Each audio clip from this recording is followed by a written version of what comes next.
sini saya akan menjelaskan mengenai metode Euler pada kecepatan sudut motor DC yang telah kami buat laporannya. Jadi metode Euler ini merupakan metode yang paling sederhana, namun juga tingkat akurasinya itu lebih rendah daripada metode yang lain. Dikarenakan dia hanya mengevaluasi satu kali.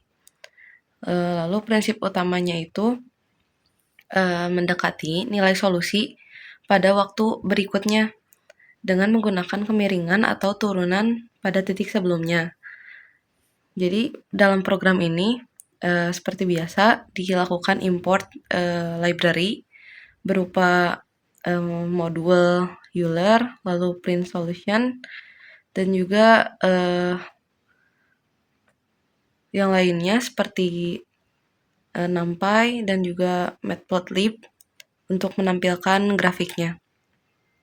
Kemudian dimasukkan juga data yang telah diketahui, yaitu A sebesar 15,0. Dia itu hasil perkalian dari VKT per JR. Dan kemudian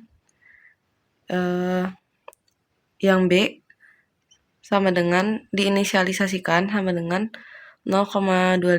Ini dihasilkan dari B per J. Lalu dimasukkan persamaan diferensialnya berupa F0 sama dengan A min B dikali W0. Kemudian dimasukkan batasnya, T-nya itu dimulai dari 0 sampai dengan 10. Dan juga H-nya itu 0,5, frekuensinya 1. Setelah itu akan memunculkan solusi PDB DC menggunakan metode Euler dan juga memplot hasilnya melalui grafik perbandingan antara respon kecepatan sudut motor DC di bagian judulnya, lalu juga waktu di sumbu X dan kecepatan sudutnya radian per second sumbu Y-nya.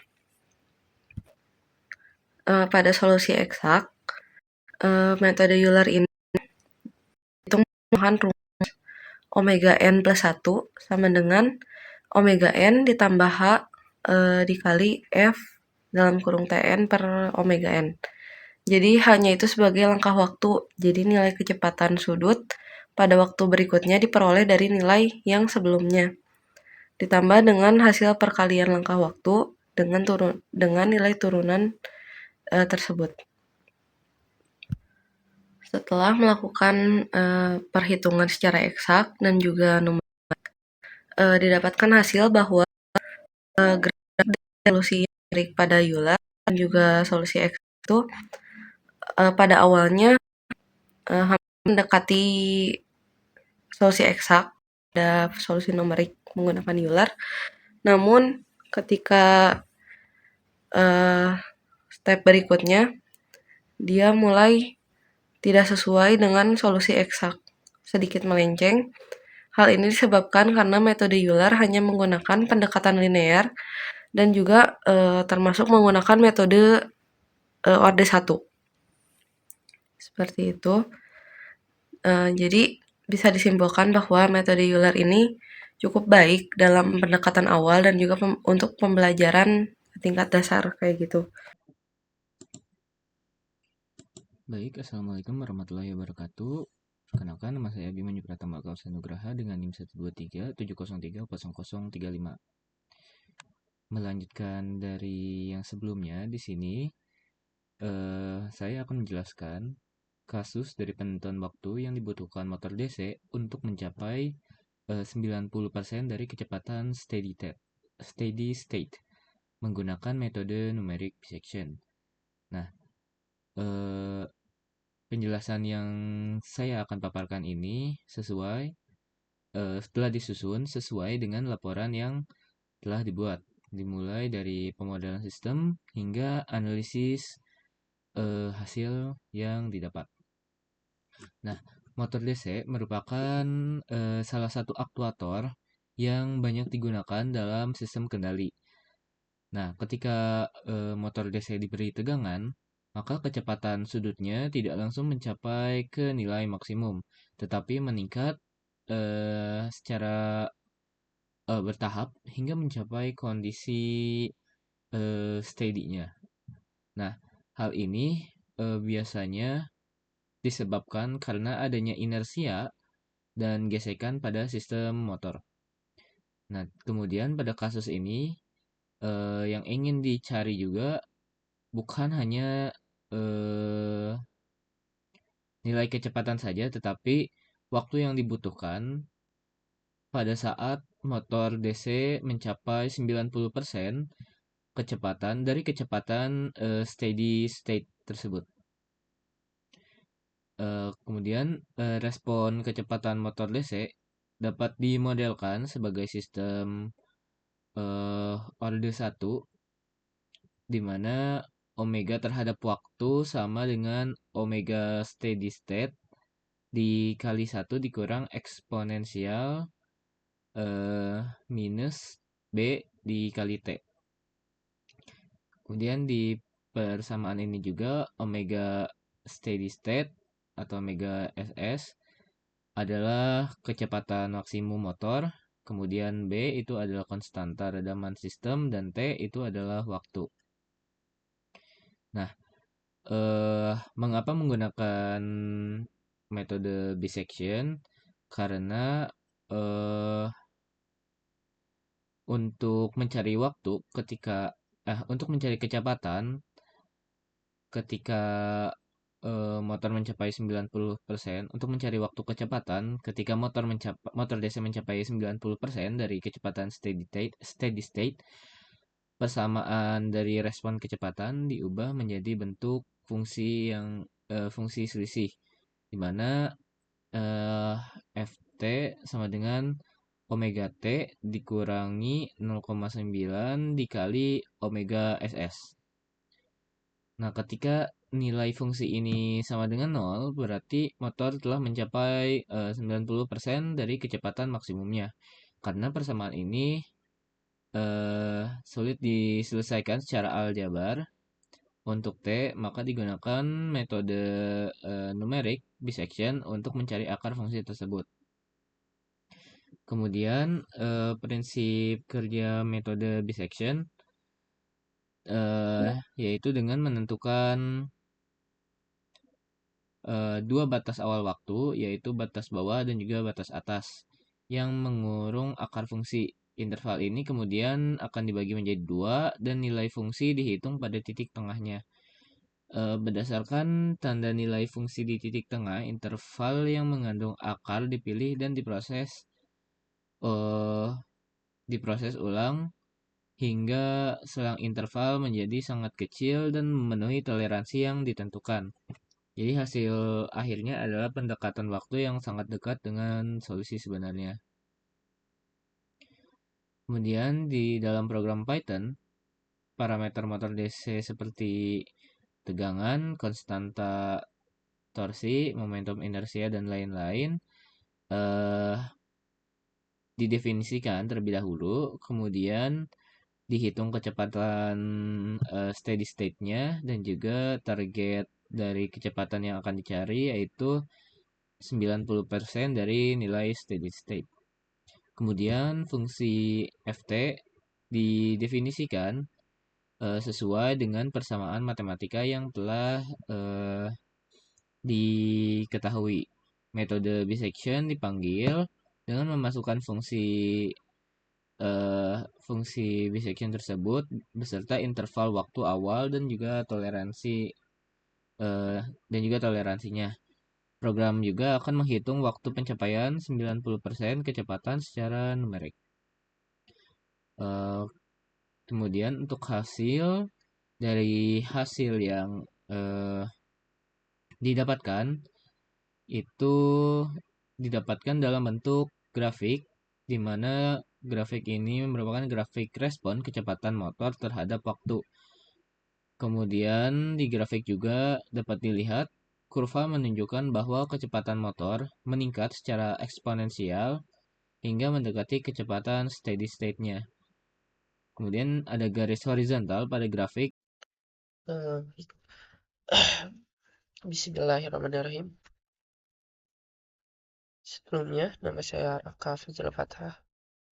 Di sini saya ingin menjelaskan program dari metode trapezoid untuk soal nomor 2 gitu. Nah, jadi di sini untuk soalnya itu berupa kendali motor DC pada lengan robot. Nah, ini adalah yang diberikan oleh soal. Lalu yang ditanyakannya itu yang saya hitung menggunakan metode numerik trapezoid, itu hitung total putaran posisi sudut motor selama 10 detik pertama begitu. Total putaran. Nah, jadi di sini kita ada beberapa tahap. Jadi saya di sini menggunakan modul trapezoid. Di sini bukan modul trapezoid biasa, yaitu trapezoid rekursi, yang dimana nilai n-nya itu akan ditentukan oleh program gitu. Yang dimana panel yang digunakan itu yang akan digunakan sesuai dengan ketika si metode trapezoid ini sampai ke nilai yang mendekati dengan nilai eksak begitu. Jadi dia akan men-stop gitu. Men-stop si apa jumlah panelnya ketika hasil si numerik ini sudah sampai ke nilai mendekati eksak. Baik, kita mulai. Ini adalah modul trapezoidnya, itu perhitungan trapezoidnya. Di sini ada F, ada A, ada B, ada I, alt, dan K begitu. Nah, kita lanjut ke program utama, yaitu ada trapezoid utama gitu. Di sini saya ingin memberikan program gitu yang digunakan program utama.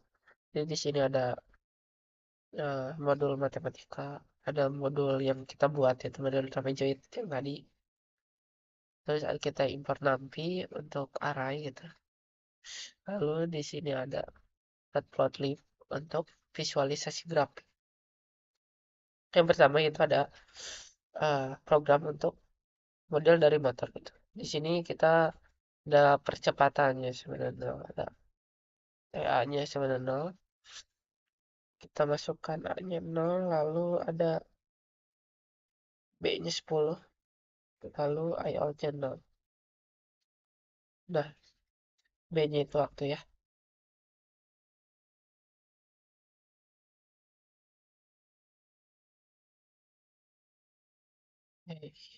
Berapa? Nah, lalu lanjut. Itu berapa? Apa yang error? Udah dah. Lanjut.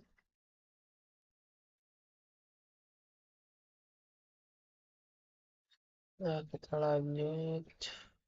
Bisa muncul terus. Ya Allah, muncul terus sih. Bentar ya.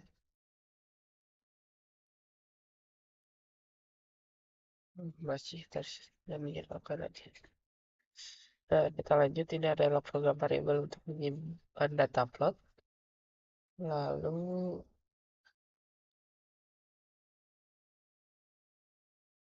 ini adalah untuk visualisasi grafik. Nah, ini adalah arsiran version atau jumlah, bukan arsiran sih, tapi panel yang kita gunakan untuk memenuhi si trapesium gitu. Nah,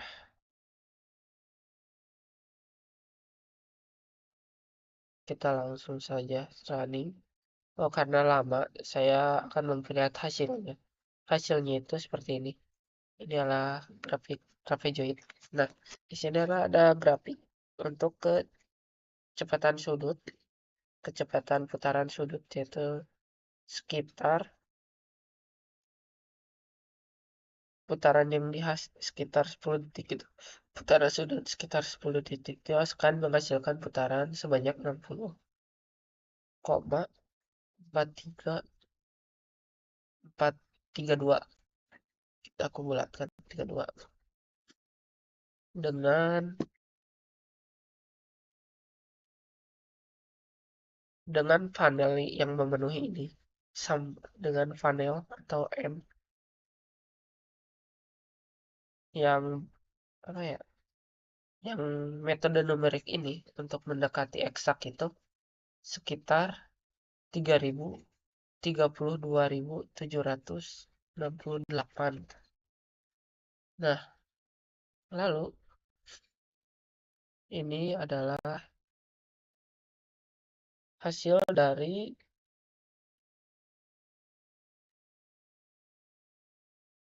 terminal. Nah, jadi di sini untuk apa? Untuk putaran dalam radian ya, sekitar 380 radian lah jika dibulatkan. Dengan jika kita rubah ke berapa putaran yaitu sekitar 60 putaran dengan panel 32.768. Nah, kita lanjut ke saya menggunakan dua program di sini. Itu ada program yang dimana untuk membandingkan grafik antara solusi eksak dan solusi trapezoid atau numerik. Ini programnya. Nah, dari program ini akan menghasilkan grafik seperti ini. Mana ya?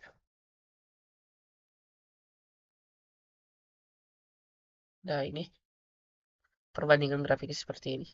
Saya perbesar. Nah, ini.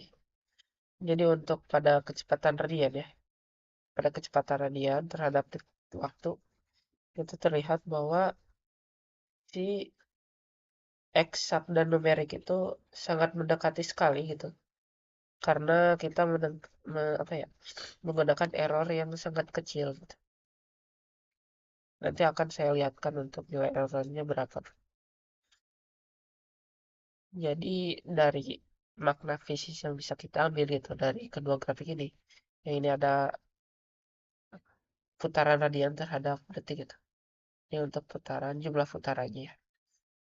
Ternyata di sini kita lihat bahwa si roda motor di sini itu tidak langsung putarannya itu tidak langsung maksimal gitu. Karena di sini ada kenaikan yang eksponensial gitu. Jadi semakin bertambahnya waktu ternyata putaran si roda ini itu apa ya eh, semakin maksimal gitu putaran si roda ini.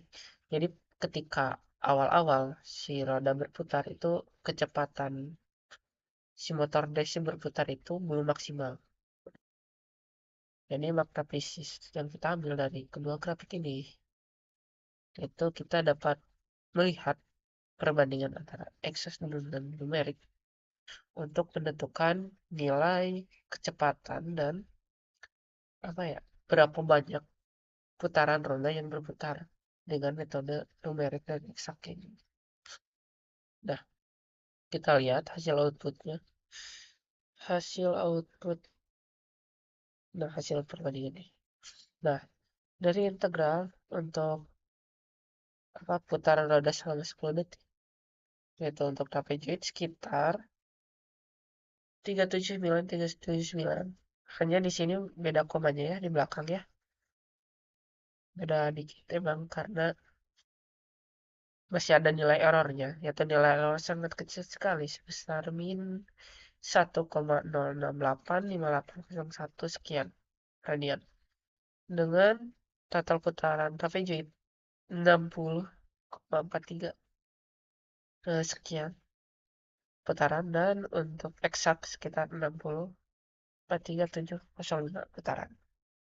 Jadi di sini dapat kita simpulkan bahwa range trapezoid ini sangat mendekati dengan nilai eksaknya.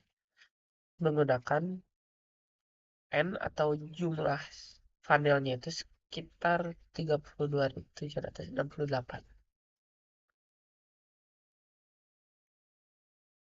Nah, dengan solusi eksak dengan perhitungan yang saya secara manual, yaitu didapat mana ya? Sebentar.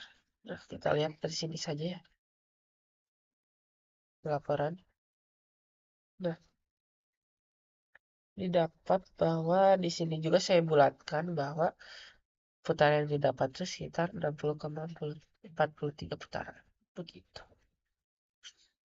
Baik, selanjutnya saya serahkan ke pemateri yang lain. Terima kasih.